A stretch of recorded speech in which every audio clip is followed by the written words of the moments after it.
Hi friends, అందరికీ నమస్కారం. అంజలి కథలకి స్వాగతం. ఈరోజు జానపద కథ పేరు పూర్ణిమ. ఈ కథను రచించిన వారు ఏఎన్ జగన్నాథ శర్మ గారు. ఇది నవ్య వారపత్రికలో వచ్చినటువంటి కథ. అనగనగా ఓ రాజు. అతని పేరు శలావంతుడు. అతనికి శృతకీర్తి, శృతసేనుడు, శతానీకుడు అనే 3 కుమారులున్నారు. ముగ్గురికి పెళ్ళిడు వచ్చింది. వారికి పెళ్ళిళ్ళు చేయదలుచుకున్నాడు రాజు. వారిని పిలిచి ఇలా చెప్పాడు: అబ్బాయిలు, మీ ముగ్గురికి పెళ్ళిళ్ళు చేయాలనుకుంటున్నాను. మన సంప్రదాయం ప్రకారము మీ అంతట మీరే ధనుర్బాణాలు తయారు చేసుకుని రావాలి. వింట బాణాన్ని సంధించి వదలాలి. వదిలిన ఆ బాణాన్ని ఎవరైతే తీసుకుని వచ్చి మీకు అప్పగిస్తారో వారే మీ భార్య. బాణం తిరిగి వచ్చేంత వరకు వేచి చూడాలి. ఒకవేళ బాణాన్ని తెచ్చి ఎవ్వరూ ఇవ్వలేదనుకోండి, ఇక అంతే, ఈ జన్మకు మీకు పెళ్ళి లేనట్లే. రానున్న పూర్ణిమ నాడే మీ బాణాల్ని సంధించాలి. వెళ్ళిరండి. అన్నదమ్ములు 3 ధనుర్బాణాలు తయారు చేయటంలో మునిగిపోయారు. పెద్దవాడు శృతకీర్తి పొరుగు రాజ్యం రాకుమారి మదయంతిని ప్రేమించాడు. బాణం వదిలాడంటే వెళ్ళి ఆమె అంతఃపురంలో పడాలి. పడేటట్టుగా అభ్యాసం మొదలుపెట్టాడు. రెండవవాడు శృతసేనుడు కూడా ఇటు పక్క రాజ్యం రాకుమారి మదాలసను ప్రేమించాడు. బాణము ఆమె అంతఃపురంలో పడేటట్లుగా అభ్యాసం చేయసాగాడు. చిన్నవాడు శతానీకుడికి ఎలాంటి ప్రేమలు లేవు. పెళ్ళి దైవ నిర్ణయం. ఆ దేవుడు ఎవరిని అనుగ్రహిస్తే వారిని భార్యగా స్వీకరించేటందుకు నిశ్చయించుకున్నాడు. ఇంతలో పూర్ణిమ రానే వచ్చింది. ధనుర్బాణాలతో 3 కొడుకులు కోట పైభాగాన నిలిచారు. మంత్రి, సామంతులు, ప్రముఖుల సమక్షంలో బాణాల్ని సంధించి వదిలారు. శృతకీర్తి బాణము రాకుమారి మదయంతి అంతఃపురాన్ని తాకింది. బాణాన్ని తీసుకుని వచ్చి అతని భార్య అయిందామె. శృతసేనుని బాణము రాకుమారి మదాలస అంతఃపురాన్ని తాకింది. తీసుకువచ్చి అతని భార్య అయిందామె. శతానీకుడి బాణం వెళ్ళి ఒక బురద గుంటలో పడింది. ఆ బాణాన్ని పంటకరిచి ఒక కప్ప తీసుకొని వచ్చింది. చూసి పగలబడి నవ్వారంతా. నవ్వినా ఎగతాళి చేసినా తప్పదు. సంప్రదాయం ప్రకారము ఆ కప్పతోనే శతానీకుడి వివాహం జరిగింది. దేవుడు తనని చిన్న చూపు చూశాడు. ఏ జన్మలో చేసుకున్న పాపమో ఈ కప్పతో పెళ్లి జరిగిందనుకొని బాధపడ్డాడు శతానీకుడు. బంగారు పళ్ళెంలో నీరు పోసి ఆ నీటిలో కప్పని ఉంచి భద్రంగా దాన్ని చూసుకోసాగాడు.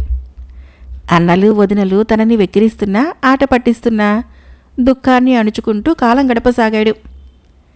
చిత్రకళలో కోడలు 3 పోటీ పడాలని ఆశించాడు రాజు. 3 పిలిచాడు. కావలసిన రంగులు, కుంచెలు, బొమ్మను వేసే గుడ్డను అందచేశాడు. మీ భర్తల బొమ్మను గీయండి. ఎవరు అందంగా గీస్తే వారికి రత్నాల హారాన్ని బహూకరిస్తాము అన్నాడు. తప్పకుండా అన్నారు మదయంతి, మదాలస. వయ్యారంగా నడుచుకుంటూ వెళ్ళిపోయారు అక్కడి నుంచి. నడుచుకుంటూ వెళ్తున్న వారి ముందు నుంచి కప్ప గెంతుకుంటూ వెళ్తుంటే చూసి నవ్వలేకుండా ఉండలేకపోయారు వాళ్ళు. అందాలతో ఆనందాలతో పొంగిపోతున్న అన్నలిద్దరినీ తలుచుకుంటూ పళ్ళెంలోని కప్పని పదే పదే చూసి కన్నీరు పెట్టుకొని నిద్రపోయాడు శతానీకుడు. రాత్రి 12 అయింది. మంచి నిద్రలో ఉన్నాడు శతానీకుడు.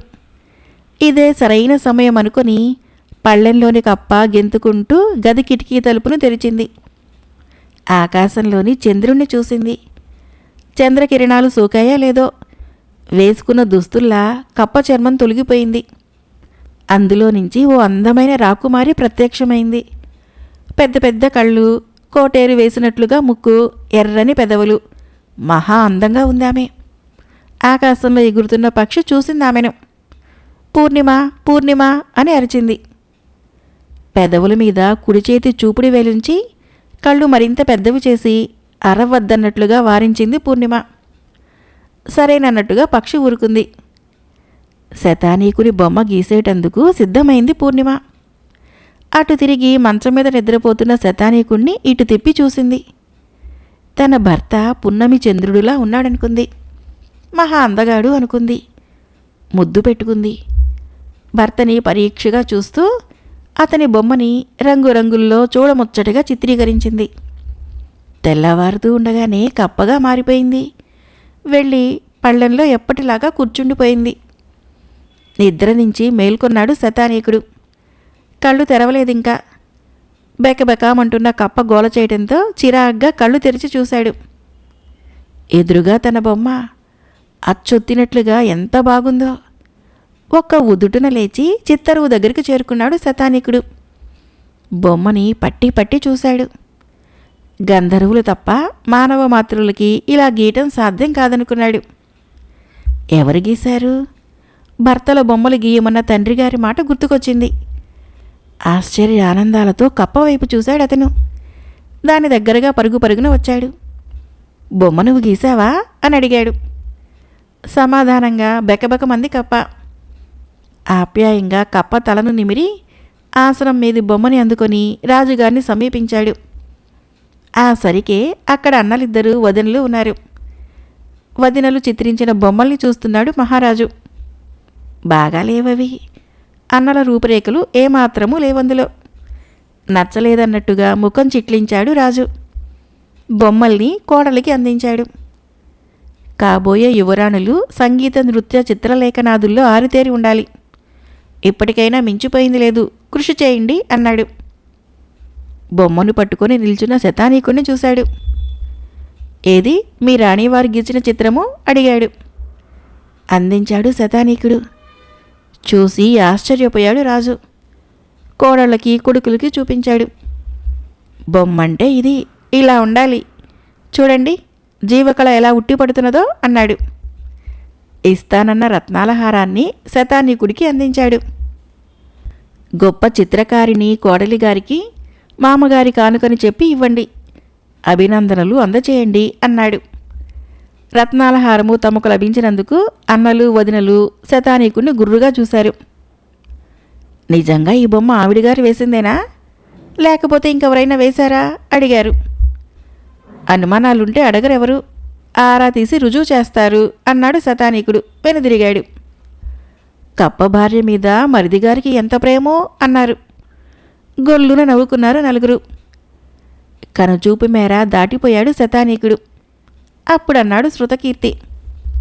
నాకెందుకో శతానీకుడి భార్య మీద అనుమానంగా ఉంది. ఆమె కప్ప కాదనిపిస్తోంది. కప్ప కాకపోతే ఇంకెవరై ఉంటారు? అదే మనం కనిపెట్టాలి. తప్పకుండా అనుకున్నారంతా. ఒకరోజు కోడళ్ళు ముగ్గురిని సమావేశపరిచాడు రాజు. ఇలా అన్నాడు వారితో. రేపు మీ అత్తగారు మహారాణి గారి పుట్టినరోజు. ఆ సందర్భంగా పాయసం చేయండి. ఎవరైతే బాగా చేస్తారో వారికి వజ్రాల హారం బహూకరిస్తాం. తప్పకుండా మహారాజా. కోడళ్ళు ముగ్గురు రాజు దగ్గర సెలవు తీసుకున్నారు. వచ్చేశారు అక్కడి నుంచి. పూర్ణిమ గెంతుకుంటూ తన మందిరంలోనికి వెళ్ళిపోయింది. ఆమె వెళ్ళిపోయేంతవరకు చూసి తోడికోడళ్ళు అనుకున్నారిలా. చక్కగా పాయసం చేసి ఈ వజ్రాల హారం కూడా సొంతం చేసుకుంటుందేమో అంది మదయంతి. పాయసం తను ఎలా చేస్తుందో కనిపెడదాం, అలాగే మనము చేద్దాము. ముగ్గురి పాయసాలు ఒకే రుచితో ఉంటాయప్పుడు. రాజు బహుమతి ఎవరికి ఇస్తారో చూద్దాము అంది మదాలస. ఈ ఆలోచన బాగుంది, అలాగే చేద్దాం అంది మదయంతి. వారిద్దరి మాటల్ని తలుపు చాటుగా విన్నది పూర్ణిమ. చూడండైతే అనుకుంది. రాత్రి వంటశాలలో పాయసాన్ని తయారు చేసేందుకు సిద్ధమైంది కప్ప. తోటికోడళ్ళు చాటుగా ఉండి గమనిస్తున్నారని తెలుసుకుంది. బెకబెకమంది. మరుగుతున్న పాలలో ముందే సిద్ధం చేసుకుని ఉంచుకున్న ఇంత ఆవు పేడని వేసింది. గరిటెతో కలియబెట్టింది. దుర్వాసన. ముక్కులు మూసుకున్నారు తోడికోడళ్ళిద్దరూ. తర్వాత సేవకులు తుడిచిపెట్టిన చెత్తను వేసింది అందులో. బాగా కలియపెట్టింది. వాసన చూసింది. బాగుందన్నట్టుగా బెకబెకమంది. అదేం పాయసమే, యాక్ అంది మదయంతి. వస్తున్న వాంతిని చెయ్యి అడ్డు పెట్టుకొని ఆపుకుంది. నిమ్మలించాక మదాలసను చూసింది. వాంతులు రాని, వానలు రాని, మనం కూడా అలాగే చేద్దాం, రాజుకి తెలిసి వస్తుంది అన్నది మదాలస కసిగా. సరేననుకున్నారు. తప్పుకున్నారు అక్కడి నుంచి. కాసేపు గడిచింది. మందిరంలో అంతా పడుకున్నారు. ఎలాంటి అలికిడి లేదు. అర్ధరాత్రి దాటింది. వసారాలోకి వచ్చి నిలిచింది కప్ప. చంద్రుణ్ణి చూసింది. చంద్రకిరణం సోకిందో లేదో వేసుకున్న దుస్తుల్లా కప్ప చర్మం తొలగిపోయింది. పూర్ణిమ బయటపడింది. కప్పగా తాను చేసిన పాయసాన్ని పారబోసి పూర్ణిమగా ఇప్పుడు పాయసాన్ని చేయసాగింది. మరుగుతున్న పాలల్లో జీడిపప్పు, కిస్మిస్, యాలుకల వంటి సుగంధ ద్రవ్యాల్ని వేసింది, కలియబెట్టింది. పంచదార పోసి రుచి చూసింది. మధురం అనిపించింది. పాయసం గిన్నెను తెచ్చి ఏకాంత మందిరంలో శతానీకునికి దగ్గరగా ఉంచింది. కప్ప శరీరాన్ని ధరించి కప్పైపోయింది. పళ్ళన్నీటిలోకి గెంతి ఎప్పటిలా కూర్చుంది. తెల్లారింది. పాయసం వెదజల్లుతున్న గుమ్మగుమ్మలకి మేలుకున్నాడు శతానీకుడు. కాలకృత్యాలు తీర్చుకొని పాయసం రుచి చూశాడు. మధురాతి మధురం అనిపించింది. రాణికి పుట్టినరోజు కానుకగా పాయసాన్ని బహూకరించేటందుకు పరుగుదీశాడు. మహారాణిని సమీపించాడు. ఆ సరికే అక్కడ అన్నలు, వదినలు ఉన్నారు. వారు చేసిన పాయసం కూడా ఉంది. ఆ పాత్రల పక్కనే తన భార్య చేసిన పాయస పాత్రని ఉంచి వెళ్ళి అన్నల వెనకగా నిల్చున్నాడు శతానీకుడు. కప్పకోడలు చేసిన పాయసాన్ని ముఖం చిట్లించుకొని చూసింది రాణి. తీసుకొని రుచి చూడలేదు. దాని పక్కనున్న మదయంతి, మదాలసలు తయారు చేసిన పాయసాన్ని రుచి చూసేటందుకు పాత్రల మీద మూతలు తీసింది. పేడవాసన వేశాయి రెండు. దుర్గంధాన్ని భరించలేకపోయింది రాణి. ముక్కు మూసుకుంది. ఆ కంపుని రాజు కూడా భరించలేకపోయాడు.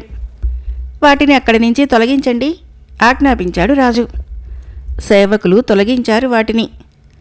కప్పకోడలు చేసిన పాయసాన్ని చూసేందుకు అయిష్టంగానే ఆ పాత్ర మీది మూతని తొలగించింది రాణి. ఒకటే గుమగుమ, సుగంధభరితం. ఆగ్రానించి ఆనందించింది రాణి. పాయసాన్ని రుచి చూసి పరవశించిపోయింది. మహారాజా, పాయసము మధురాతి మధురం, మీరు కూడా రుచి చూడండి అంది రాణి. రుచి చూశాడు రాజు. చాలా బాగుందన్నాడు. కప్పకోడల్ని మెచ్చుకున్నాడు. ఇదిగో వజ్రాల హారం, మహారాణి కానుకని చెప్పండి. హారాన్ని శతానీకుడికి అందచేశాడు రాజు. ఆ దృశ్యాన్ని చూడలేనట్టుగా అన్నలు, వదినలు కళ్ళు మూసుకున్నారు, మూతులు ముడుచుకున్నారు. మామూలు కప్ప అచ్చొత్తినట్టుగా తన చిత్రం గీసింది. మధురాతి మధురంగా పాయసాన్ని తయారు చేసింది. 2 హారాల్ని గెలుచుకుంది. చాలా ఆశ్చర్యంగా ఉందనుకున్నాడు శతానీకుడు. ఆలోచనను కొనసాగిస్తూ తన భార్య మామూలు కప్ప కాదనుకున్నాడు. ఎక్కడో ఏదో రహస్యం ఉంది అనుకున్నాడు. ఆ రహస్యాన్ని కనుగొనాలనుకున్నాడు. రాజ్యంలో వసంతోత్సవాలు ప్రారంభమయ్యాయి. ఉత్సవాల సందర్భంగా అంతఃపురంలో కోడళ్ళు ముగ్గురు సాంప్రదాయ నృత్యం చేయాలి. మంత్రి సామంతుల్ని అలరించాలి. ఆ సంగతి చెప్పి అందుకు కోడళ్ళని సంసిద్ధుల్ని కావలసిందిగా ఆజ్ఞాపించాడు రాజు. సంప్రదాయ నృత్యంలో గెలుపొందిన వారికి వైఢూర్యహారం బహూకరిస్తానని చెప్పాడు. ఈసారి గెలుపు తమలో ఎవరిదో ఒకరిది అనుకున్నారు మదయంతి, మదాలసలు. కప్పకేం తెలుసు సాంప్రదాయ నృత్యము అని నవ్వుకున్నారు. నృత్య పోటీల్లో కప్ప రహస్యం తెలిసిపోతుంది, కనిపెట్టుకొని ఉండాలి అనుకున్నాడు శతానీకుడు. నృత్య పోటీలు ప్రారంభమయ్యాయి. వరుస క్రమంలో మదయంతి, మదాలస నృత్యాలు సాగించారు. కప్ప వంతు వచ్చింది. వేదిక మీదకి శతానీకుని దేవేరిని ఆహ్వానిస్తున్నాము నిర్వాహకులు పిలిచారు. నిన్నే రమ్మంటోంది అన్నాడు శతానీకుడు తన ఒడిలో పళ్ళెంలో ఉంచిన కప్పతో. అనుక్షణము కప్పను కనిపెట్టుకొని కూర్చున్నాడతను. అప్పటికి అర్ధరాత్రి అయింది. పళ్ళెంలోని కప్ప క్రిందకు ఒక్క గెంతు గెంతింది. సభాభవనం నుంచి గెంతుకుంటూ వసారాలోకి చేరింది. ఆమెను అనుసరించాడు శతానీకుడు. ఆకాశంలో చంద్రుణ్ణి చూసింది కప్ప. చంద్రకిరణం సోకిందో లేదో వేసుకున్న దుస్తుల్లా కప్ప చర్మం తొలగిపోయింది. అందులో నుంచి అద్భుత సౌందర్య రాశి పూర్ణిమ సాక్షాత్కరించింది. చూసి ఆశ్చర్యపోయాడు శతానీకుడు. బంగారు నేత చీరలో వజ్ర వైఢూర్యాల ఆభరణాలతో అందం అంటే తనదేనన్నట్లుగా ఉంది పూర్ణిమ. ప్రియా అన్నాడు శతానీకుడు. పూర్ణిమ అందామే తన పేరు చెప్పింది. శతానీకుణ్ణి గట్టిగా వాటేసుకుంది. నా నృత్యం చూడు రా అంది. భర్త చేయి పట్టుకుని సభాభవనంలోకి ప్రవేశించింది. శతానీకుని చెయ్యి పట్టుకొని వస్తున్న అందాల రాశిని చూసి అక్కడి వారంతా అవాక్కైపోయారు. నేను చెప్పలేదు కప్ప కాదని, అది నిజమైందా లేదా అన్నాడు శృతకీర్తి. మదమయంతి మదాలసలకు మతిపోయింది. వేదికను అలంకరించింది పూర్ణిమ. మహారాజు ఆశించిన సంప్రదాయ నృత్యాన్ని ఏ భంగిమలోనూ తేడా లేకుండా రాకుండా చేసి చూపించింది. ప్రేక్షకుల కరతాళ ధ్వనులతో నృత్యాన్ని ముగించింది. వైడూర్యహారాన్ని అలవోకగా గెలుచుకుంది. పూర్ణిమను చూసి ఎంత చక్కనిది తమ కోడలని మురిసిపోయారు రాజు రాణి. శతానీకుణ్ణి దేవుడు కరుణించాడని పొంగిపోయారు.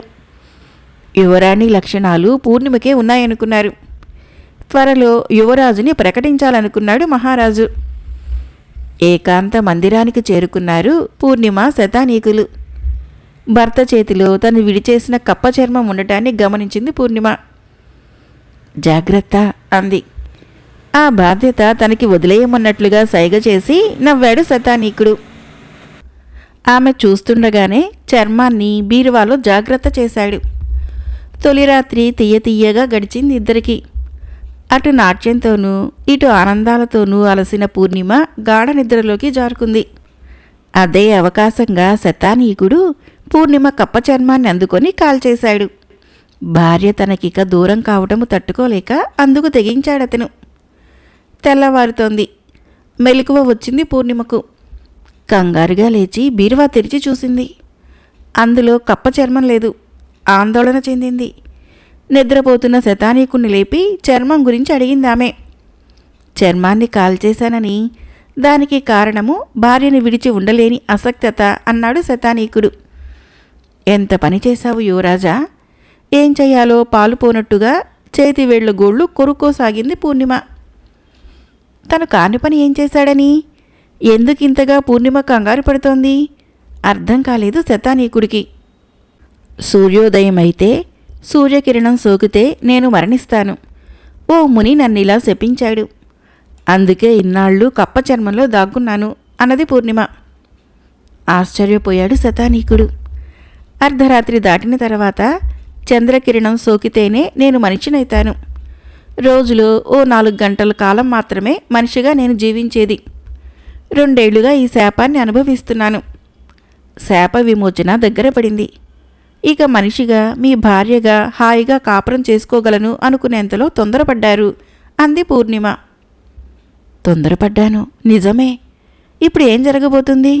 దానికి నేనేం చెయ్యాలి అడిగాడు శతానీకుడు. ఊపిరాడనివ్వని ఉత్కంఠను అతను తట్టుకోలేకపోతున్నాడు. ఏం చేయాలో మాట్లాడే చెట్టునడుగు, పరిగెత్తే పుట్టనడుగు, పోట్లాడే పువ్వునడుగు అంది పూర్ణిమ. అదృశ్యమైపోయిందామె.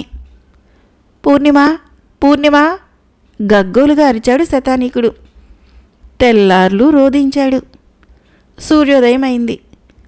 దుఃఖిస్తున్న శతానీకుణ్ణి పొద్దున్నే కలిశారు తల్లిదండ్రులు. జరిగింది తెలుసుకుని ఎంతగానో బాధపడ్డారు. ముద్దుల కోడలు మనకిక లేనట్టేనా అడిగింది రాణి. ఎందుకు లేదు? శౌర్యవంతుడు ధైర్యవంతుడు శతానీకుడు. పూర్ణిమను ఎలాగైనా దక్కించుకుంటాడు. మాట్లాడే చెట్టును అడుగుతాడు, పరిగెత్తే పుట్టను అడుగుతాడు, పోట్లాడే పువ్వును అడుగుతాడు. పూర్ణిమను సాధిస్తాడు అన్నాడు రాజు. వెళ్ళు నాయనా, నీ భార్యను నువ్వు దక్కించుకో చెప్పింది రాణి. తల్లిదండ్రుల ఆశీస్సులు అందుకొని ధనుర్బాణాలు ధరించి బయలుదేరాడు శతానీకుడు. రాజ్యం పొలిమేరలు దాటాడు. అరణ్యంలోకి ప్రవేశించాడు. ముందు మాట్లాడే చెట్టు కోసం గాలించాడు. ఎక్కడా కనిపించలేదది. పిలిచి పిలిచి అలసిపోయాడు. సహనం అంతరించడంతో దైవాన్ని తలుచుకొని బాణాన్ని గురిపెట్టాడు. పూర్ణిమను మనసా వాచా కర్మణ నేను కోరుకున్నట్లయితే ఈ బాణము మాట్లాడే చెట్టును తాకాలి. దెబ్బకి నిలువున అది కూలిపోవాలి అనుకున్నాడు. లాగి బాణాన్ని వదిలిపోయాడు. అంతలో దూరంగా ఉన్న ఒక చెట్టు పలికిందిలా, తొందరపడకు శతానిక, తొందరపడకు. చూశాడు అటువైపు. మాట్లాడే చెట్టును గమనించాడు శతానీకుడు. దగ్గరకురా పిలిచింది చెట్టు. దగ్గరకు చేరుకున్నాడు అతను. నీకేం కావాలో చెప్పు అడిగింది. నా పూర్ణిమ నాకు కావాలి. మొన్నటి వరకు సూర్యకిరణానికి అందక నా తొర్రలోనే జీవించింది. మొన్ననే వెళ్ళిపోయింది ఇక్కడి నుంచి అన్నది చెట్టు. నాకు తెలిసి పరిగెత్తే పుట్టలో దాక్కుని ఉంటుంది. కనిపెట్టు, వెళ్ళు అన్నది. పరిగెత్తే పుట్టను వెతుక్కుంటూ బయలుదేరాడు శతానీకుడు. వందలాది పుట్టలని చూశాడు. ఏ పుట్ట అంగుళం కూడా కదులుతూ కనిపించలేదు. ఇక పరిగెక్కడిది? వెతికి వెతికి అలసిపోయాడతను. కోపం కలిగింది. దైవాన్ని తలుచుకొని బాణాన్ని సంధించాడు. పూర్ణిమను మనసా వాచా కర్మణా నేను కోరుకున్నట్లయితే ఈ బాణము పరిగెత్తే పుట్టను తాకాలి. దెబ్బకి అది పిండి పిండి అయిపోవాలి అనుకున్నాడు.